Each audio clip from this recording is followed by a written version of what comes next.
Hello everyone, this is Shivangini and I am back again with yet another video on vocabulary.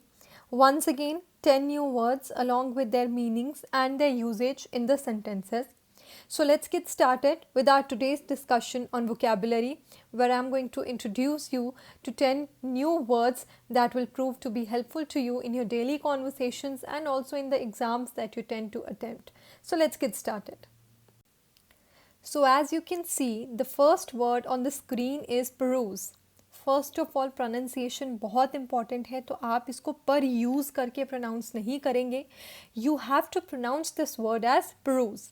It is a verb and इसका meaning क्या होता है. अगर basically आपको simple language में बताऊं तो इसका मतलब होता है सोचना. अब आप थिंकिंग को भी सोचना कहते हैं, but this is a little more different. इसका मतलब होता है टू एग्जामिन और consider with attention and in detail. ध्यान से जब आप किसी चीज़ के बारे में सोचते हैं, उसको कोई थॉट्स देते हैं, उसे आप परuse कहते हैं. टू लुक ओवर और थ्रू इन ए कैजुअल और कर्सरी मैनर.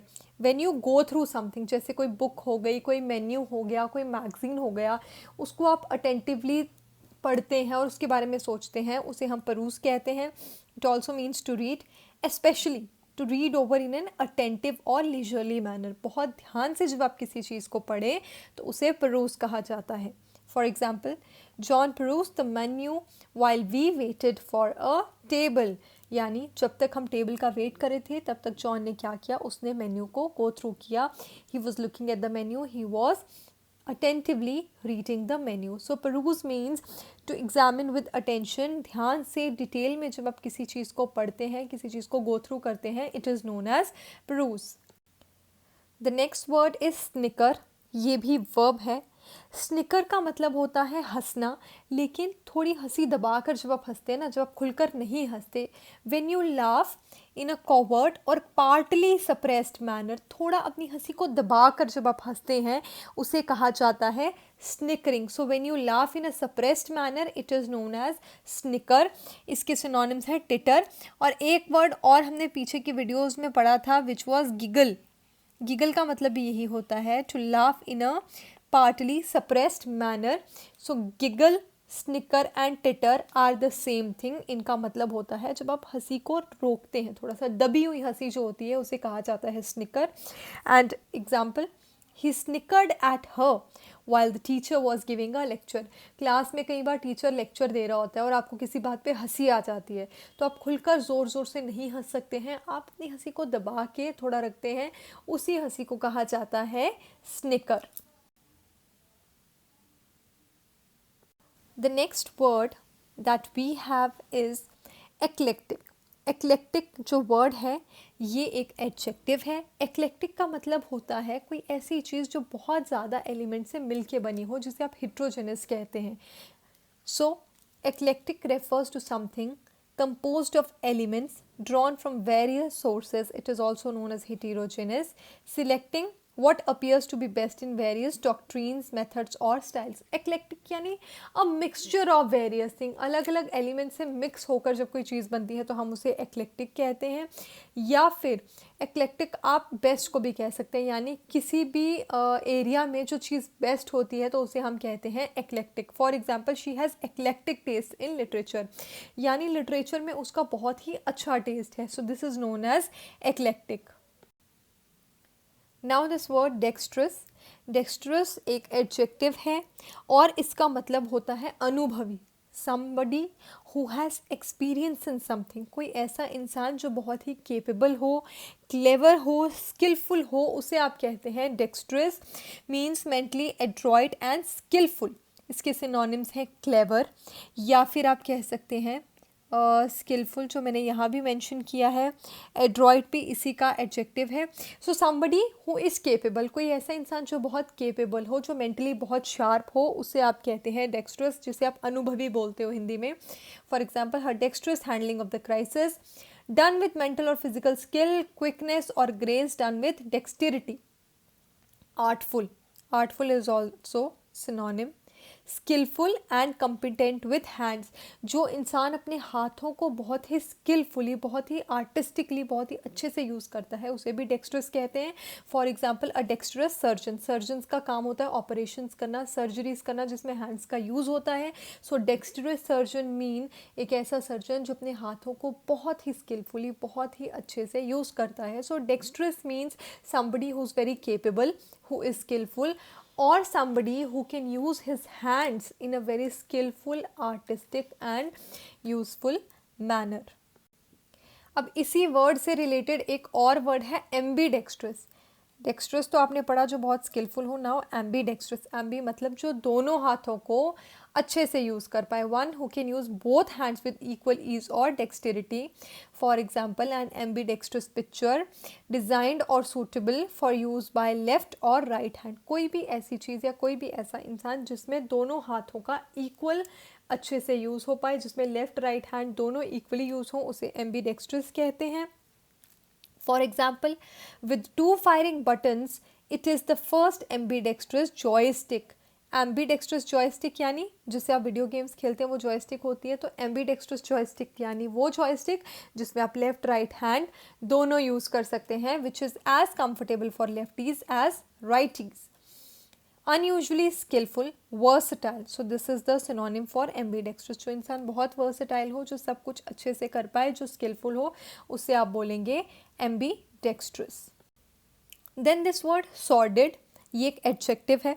अगर हिंदी में बोलूँ तो जिसे आप कहते हैं घटिया या बहुत घिनौना, उसे कहा जाता है sordid. It is marked by baseness and grossness. इसका सिनोनिम है वाइल, जिसके बारे में हम पहले पढ़ चुके हैं. सॉर्डेड मीन्स कोई इतनी इमोरल चीज़ कि वो बहुत ही ख़राब लगने लगे. Something so immoral that it seems to appear very dirty और वेरी अनप्लेजेंट. बहुत ही घटिया घिनौनी हरकत या बहुत ही घटिया घिनौनी चीज़ कोई हो तो उसे आप सॉर्डेड कहते हैं. इसके सिनोनिम्स हैं dirty, filthy, wretched, squalid and vile. For example, there is an unattractive and sordid sight to be seen in the courts every day of the week. Sordid sight यानी बहुत ही unpleasant दृश्य हमें वहाँ देखने को मिलता है. So sordid is very dirty or very unpleasant. Example, the movie was a sordid history of mafia since 1915. Mafias जो भी हरकतें करते हैं they are anyways very unpleasant. So movie हमें क्या दिखा रही थी? It was showing us the sordid history, means it was showing us the dirty और अनप्लेजेंट हिस्ट्री ऑफ माफिया. तो घटिया घिनौनी कोई भी चीज़ जो होगी जिसे देखकर आपको बहुत ख़राब लगेगा, बहुत ही इमोरल चीज़ हो, अनप्लेजेंट हो, तो उसे आप कहेंगे sordid. Next we have homophobia. अब देखो ये दो वर्ड से मिलकर बना हुआ है होमोफोबिया. फर्स्ट इज़ होमो, होमो यानी सेम सेम, फोबिया यानी डर, किसी चीज़ का डर होना. सो किस चीज़ का डर है यहाँ? इरेशनल फियर और एवर्जन और डिस्क्रिमिनेशन अगेंस्ट होमोसेक्सुअलिटी और गे पीपल. होमोसेक्सुअल्स और गे लोग कौन से होते हैं? जो सेम सेक्स की तरफ अट्रैक्टेड होते हैं. For example, man are attracted towards man, females are attracted towards female. तो होमोफोबिया क्या हुआ? किस चीज़ का डर, किस चीज़ से एवर्जन है आपको? होमोसेक्सुअलिटी से. तो आप याद कैसे रखेंगे? होमो मीन्स होमोसेक्सुअल पीपल, ठीक है, और फोबिया उनका डर. जब आप होमोसेक्सुअल लोगों से एवर्जन दिखाएं, डर दिखाएं और डिस्क्रिमिनेशन दिखाएं तो उसे कहा जाता है homophobia, which certainly is not a good thing to do. Example, homophobia influences many of the countries laws, specially those that make it illegal to marry someone of the same sex. कुछ लोग नफरत दिखाते हैं गे लोगों को, homosexual लोगों को, तो उसे क्या कहा जाता है? Homophobia. Quarantine, it's a noun. Now quarantine तो आपने बहुत सुन लिया होगा, कोविड के टाइम में होम क्वारंटीन हो गए. तो क्वारंटीन का मतलब क्या होता है? एक ऐसा स्पेसिफिक टाइम जिस दौरान किसी इंसान या कोई भी ऑर्गेनिज्म, कोई भी इंसान हो, एनिमल हो, उसे बाकी सबसे दूर रखा जाता है ताकि वो बाकी सबको डिजीज़ पास ऑन ना करे. कोविड में लोगों को क्वारंटीन किया जा रहा था, यानी उनको एक जगह अलग कर दिया जा रहा था ताकि वो इन्फेक्शन बाकी लोगों में ना फैलाएं. तो उस टाइम पीरियड को कहा जाता है quarantine. A specific period of time in which A person or animal that has a disease or may have one must be kept away from others in order to prevent the spread of disease. तो जिस समय के दौरान एक infected इंसान को बाकी सब लोगों से दूर रखा जाता है so that वो इन्फेक्शन ना फैलाए, उस टाइम ड्यूरेशन को कहा जाता है quarantine. For example, the doctor said I could go home as long as I agreed to stay in quarantine for at least 7 days. Next we have malice. Malice is a noun. Malice means the wish to harm or upset other people. जब आप किसी दूसरे के प्रति नुकसान पहुंचाने की thinking रखते हैं उसे मैलिस कहा जाता है, जिसे आप कहते हैं द्वेष. हिंदी में द्वेष कहा जाता है, द्वेष की भावना. So malice means when you have this feeling to hurt other people. जब आपके अंदर ये फीलिंग हो कि मुझे उस इंसान को नुकसान पहुंचाना है, मुझे इंसान को हर्ट करना है, उस फीलिंग को कहा जाता है मैलिस. इसके और भी बहुत सारे सिनोनिम है जिसे आप कहते हैं स्पाइट. स्पाइट का भी वही मतलब होता है. या फिर हम कहते हैं ill will towards other people. This is what malice means. Example, There certainly wasn't any malice in her comments. यानी उसके कमेंट्स में कोई भी द्वेष भाव नहीं था, यानी उसके कमेंट्स में कोई भी ऐसी फीलिंग नहीं थी कि वो दूसरों को हर्ट करना चाहती है. So malice means when you have a feeling और when you wish to hurt other people. Last but not the least, a word which is very prevalent in your daily usage, it is couch. Couch वैसे noun भी होता है. जो noun होता है couch, वो आप कहते हैं सोफ़े को. जो सोफ़ा या जो सिटिंग आपके घर में होती है उसे भी हम काउच कहते हैं, विच इज़ अ नाउन. और काउच ही वर्ड वर्ब भी है. तो जब ये वर्ब बन जाता है तो इसका मतलब चेंज हो जाता है. वर्ब में इसका मतलब होता है to lay down for rest और स्लीप. तो आपको याद कैसे रहेगा, काउच यानी सोफ़ा, और जब वर्ब होगा तो यानी जब आप सोफ़े पे या सीट पे लेट जाते हैं, रेस्ट करना चाहते हैं, उसे कहते हैं टू काउच और to lay down.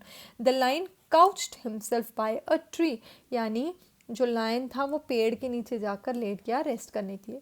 To embroider by laying down a thread and fastening it with small stitches at regular intervals. To place or hold level and point it forward ready for use. Example, couching his lance, he seated himself firmly in the saddle. तो किसी चीज़ को कहीं पे रखना या खुद कहीं पे रेस्ट करने के लिए लेटना या किसी चीज़ को स्ट्रेटली कहीं साइड पे रख देना, उसे कहते हैं couch, which is a verb. और जो नाउन काउच होता है, it refers to a seat और अ सोफ़ा जो यूजुअली आपके घर में होता है when in you sit to take rest. So this was all about today's vocabulary session. Next again, more new words, more new meanings, so that we enrich your vocabulary with every coming lecture. I hope this was helpful to you. Thank you, students.